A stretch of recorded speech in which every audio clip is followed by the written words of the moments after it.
আলহামদুলিল্লাহ ভালো লম্বা একটা ইনিংস খেলতে পারছি। খুবই ভালো লাগতেছে। এক্স্যাক্টলি ওই টাইমে মনে হচ্ছিল আর একটু কনসেন্ট্রেট থাকলে ভালো, হয়তো আমি 36-7 ওভারের সময় আউট হয়েছি, হয়তো আর একটু শেষ করতে পারলে 44-5 পর্যন্ত যাইতে পারলে হয়তো ডিফারেন্ট কিছু অ্যাচিভ করতে পারতাম। আজকের দিনে আপনার ফুটওয়ার্ক অনেক সাবলীল ছিল, এটার পেছনে কোনো গল্প?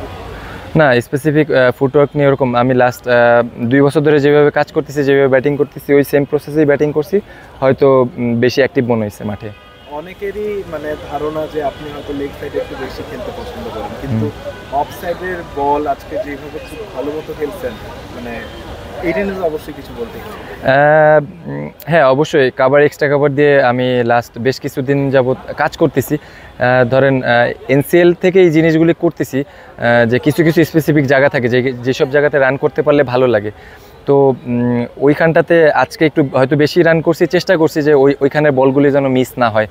হাতে কাভারে অনেক মারতেছিলাম, বা লং অনের দিকে অনেক হাতে মারতেছিলাম যখন উপরে ছিল। এটা 2 বছর আগে হয়তো, বাট কাজ করে করে এই জায়গাটাতে ইমপ্রুভ করছি। এখন এই জায়গাতে নিচ দিয়ে 4 মারি, উপর দিয়ে আপি শট খেলতে পারলে ভালো লাগে। স্ট্যাটিক্যালি এটা তো আপনার অবশ্যই বেস্ট ইনিংস, ক্যারিয়ার সেরা ইনিংস, বাট আপনার চোখে কি এটাই আপনার সেরা ইনিংস? মেবি না। আমি এর আগে প্রাইম ব্যাংকের এগেনস্টে আমি যে 146 বা কিছু একটা করছিলাম, ওটা আমার মনে হয় 130+ মেবি। ওইটা আমার লিস্টের ক্যারিয়ারে আমি বেস্ট রাখবো সবসময়। এরকম একটা ইনিংস খেলার পর স্বাভাবিকভাবে কনফিডেন্স লেভেলটা অনেক বেড়ে যায়, তো মানে সেই জায়গা থেকে আপনি কি বলবেন?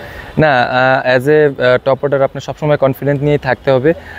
তো ডেফিনেটলি ভালো খেলছি, কনফিডেন্স তো নেক্সট ম্যাচে অবশ্যই দিবে এই ইনিংসটার জন্য। তো অলওয়েজই থাকি, চেষ্টা থাকে কনফিডেন্স থাকার জন্য।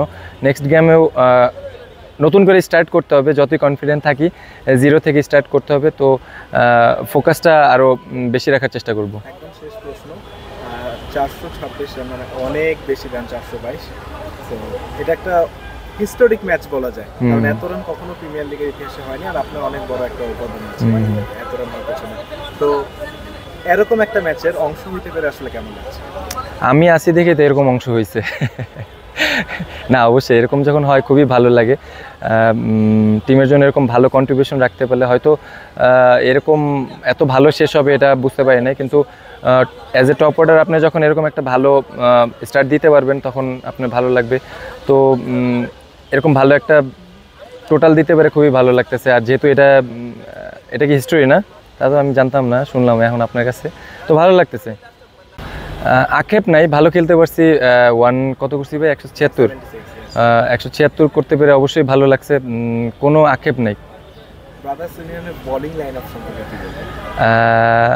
ডেফিনেটলি ওরা ওদের বেস্ট অ্যাটাক নিয়ে ওরা নেমেছে।